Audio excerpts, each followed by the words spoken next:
Fala, turma. Terminando a teoria dos conjuntos, trabalharemos agora os conjuntos numéricos. O primeiro conjunto que a gente tem contato quando criança, né, é o conjunto dos números naturais. Ele é representado pela letra N, né, e vai de 0 ao infinito. Um subconjunto dos naturais, visto que o menor número natural é 0, o maior não existe, né? Cada termo aqui é uma unidade maior que a anterior. Então, ele vai de 0 a infinito. Temos logo que o menor número natural é 0, o maior não existe. Um subconjunto de N é quando eu coloco esse asteriscozinho aqui, ocorre a supressão do zero, ou seja, é o conjunto dos números naturais não nulos, ou seja, zero não faz parte. O menor elemento desse subconjunto passa a ser 1. O maior, novamente, não existe, né?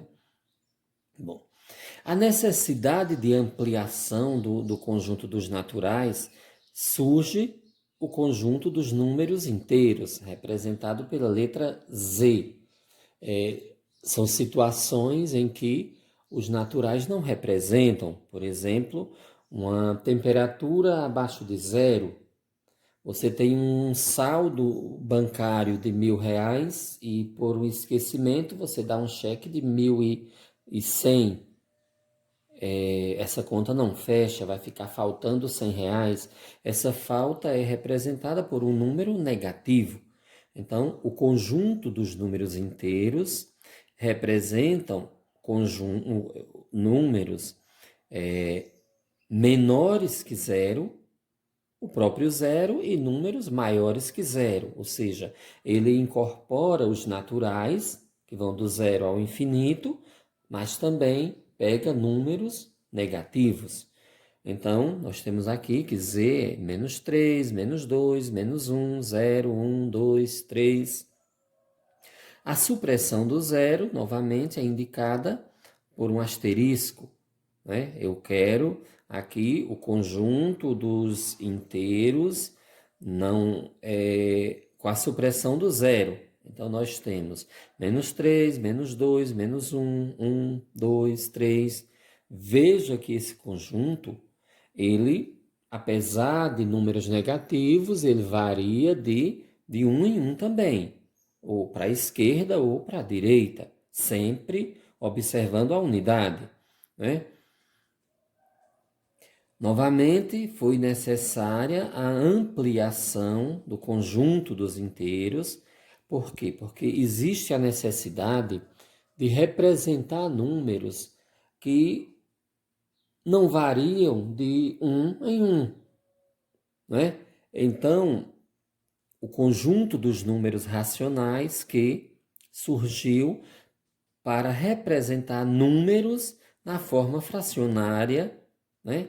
Então, todo número racional é um número que pode ser representado da forma A sobre B, ou seja, da forma fracionária, com esse Azinho, que é o numerador inteiro, o denominador inteiro e diferente de zero.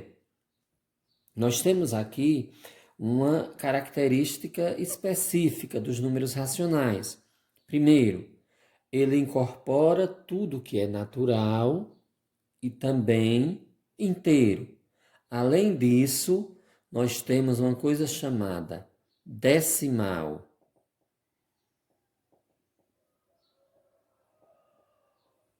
Exato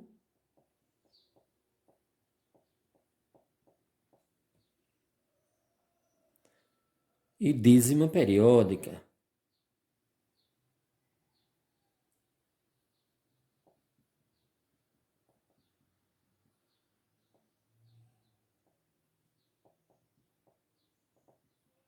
Ou seja, além dos naturais e inteiros, um racional ele pode estar na forma de um decimal exato ou de uma dízima periódica. Um exemplo prático, decimal exato 0,5. Uma dízima periódica, 1,555. Ó. É uma representação infinita, mas que tem um número que se repete. Esse número chama-se período. Tudo isso representa uma dízima periódica. Logo que menos 2, menos 1, menos 3 quartos, 0, 1, 3 quartos, 2, 3,14, 14, 14. Então, conclui-se que tudo que é natural é inteiro e é também racional. O que se acrescenta aí? Os decimais exatos e as dízimas periódicas.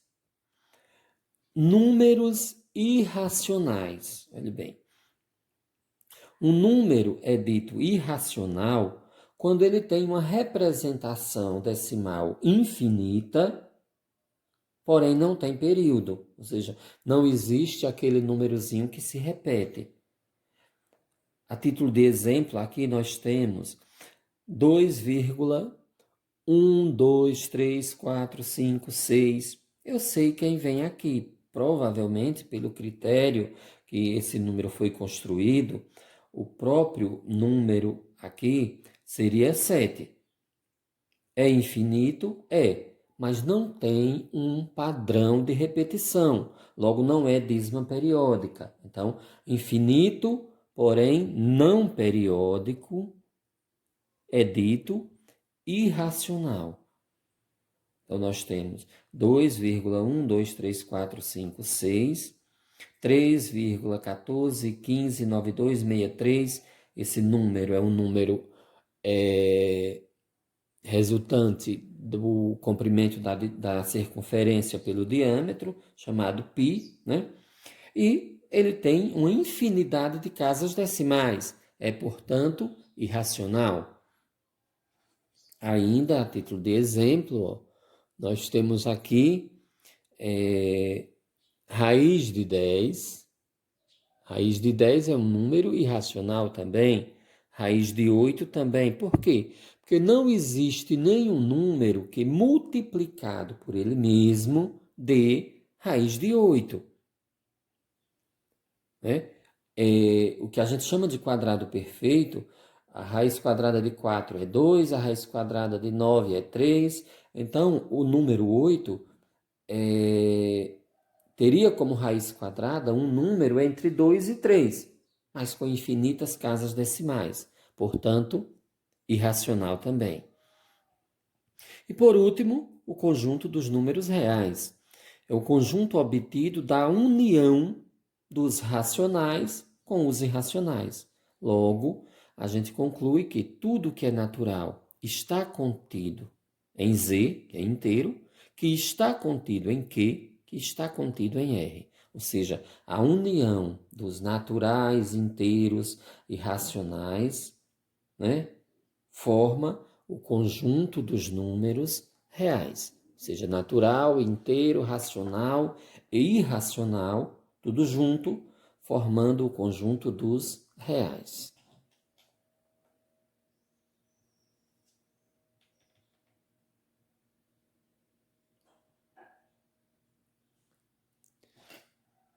A título de exemplo, nós temos aqui o seguinte, ó.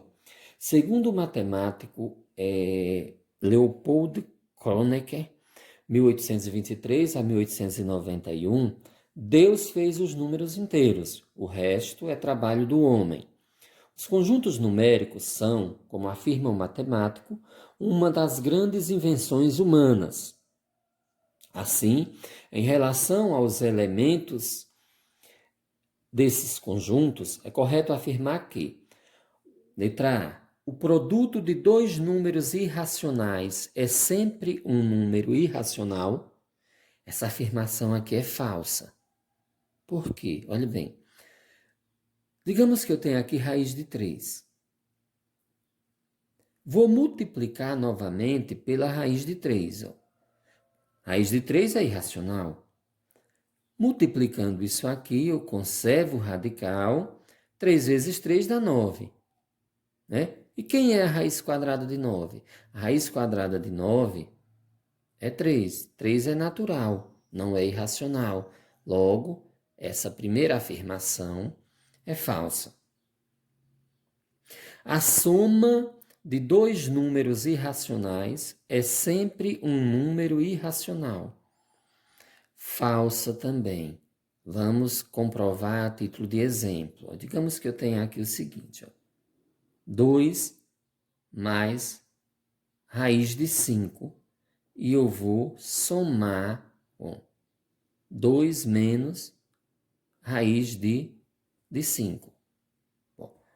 2 mais raiz de 5, já que raiz de 5 é irracional, 2 mais raiz de 5 também é. Mas vamos somar fator externo com fator externo. 2 mais 2, 4.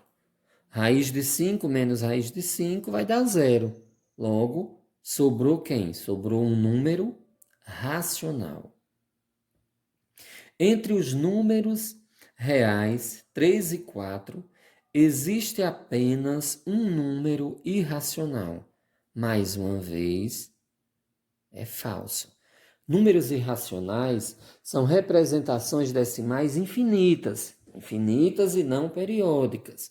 Então, eu posso pegar 3,1, 2, 3, 4, 5, 6, infinito, mas posso pegar 3,2, 4, 5, 6.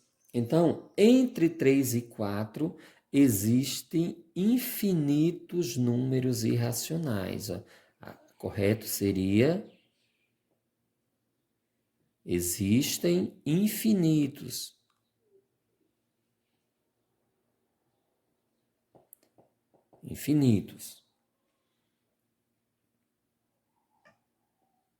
Entre dois números racionais distintos, existe pelo menos um número racional.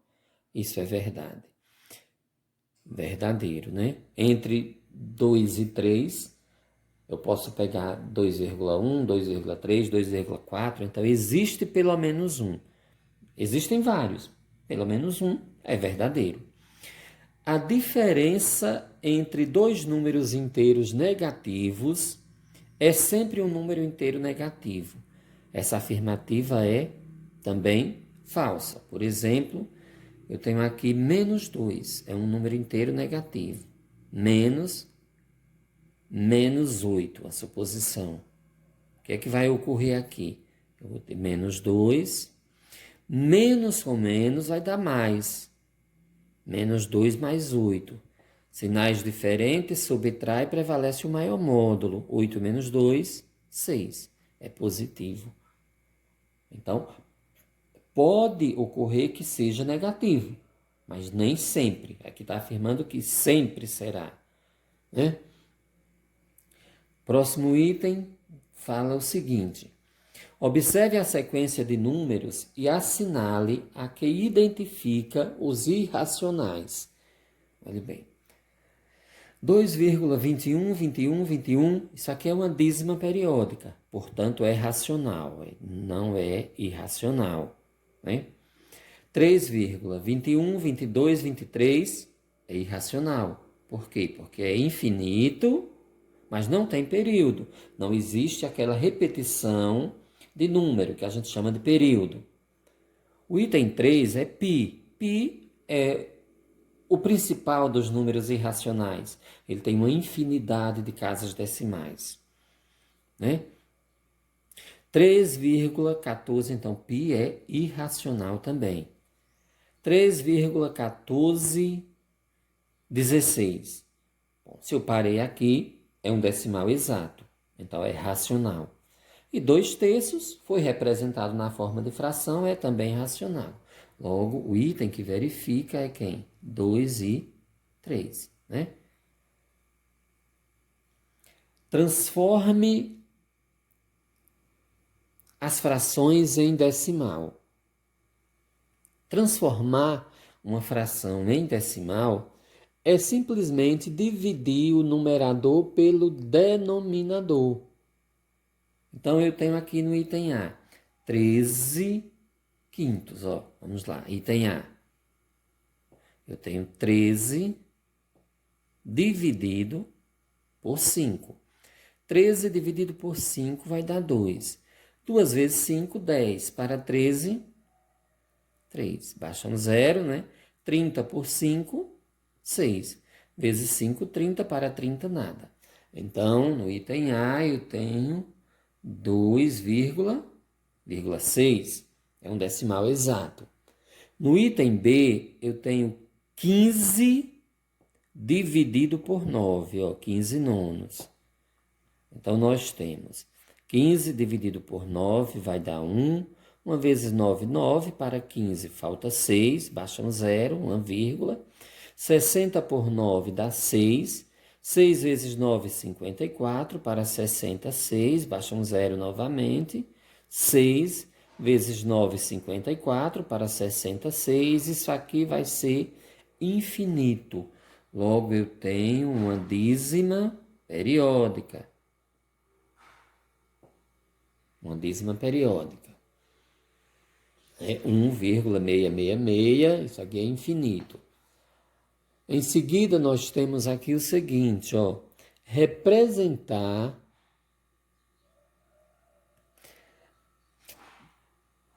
transformar os decimais em fração. Né? Nós sabemos que números racionais, eles podem aparecer na forma fracionária ou na forma decimal. Aqui eu quero transformar decimal em fração. No item A, eu tenho um decimal exato. Transformar um decimal exato em fração é simplesmente esquecer a vírgula, né? E colocar como denominador uma fração de denominador múltiplo de 10. Como eu tenho uma casa após a vírgula, então um zero. No item B, eu tenho 3,14. A mesma situação. Ó. Elimino a vírgula, 314, e 2 zeros no denominador, 314 centésimos. Bom, tanto o item A quanto o item B é o que a gente chama de decimal exato. Decimal exato. Agora, no item C, nós temos uma coisa chamada dízima periódica. Olhe bem, 2,0123, 123, 123. O período aqui dessa dízima é 123. Então, existe um método prático para calcular essa fração. A fração que dá origem a uma dízima recebe o nome de fração geratriz. Então, ó, basta que eu junte a parte não periódica com o período, então vem até aqui 123, vai ficar 20.123. Subtraio o que não é período. O que não é período é o que está antes do período. Então, eu tenho esse 2 e esse 0 aqui, junto também sem vírgula. Então, fica 20. Dividido, ó, o período tem 3 dígitos, então aqui tem 3 noves. Sempre vai ser um múltiplo de 9 aqui no denominador. Essa dízima é uma dízima periódica composta. Se ela é composta, é porque entre a vírgula e o período tem um algarismo. Tem um algarismo aqui, ó, esse zero. Eu represento um zero aqui. Então, ó, como resposta, nós temos 20.103 dividido por 9.990. Essa é a fração que deu origem a essa dízima, chamada também de fração geratriz. Fração geratriz.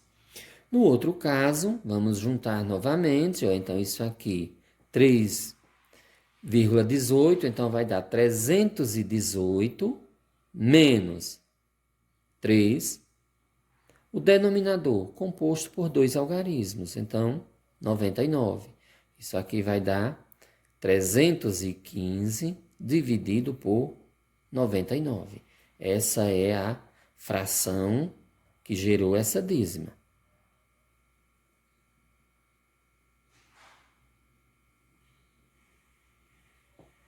Só relembrando aqui o seguinte, ó. O período é formado por 3 algarismos, que é quem? 123. Então eu tenho 3 noves. Entre a vírgula e o período tem um algarismo. Se tivessem 2 algarismos, eu acrescentaria 2 zeros aqui, certo? Então trabalhamos aí o cálculo da fração que dá origem à dízima periódica, que a gente chama de fração geratriz.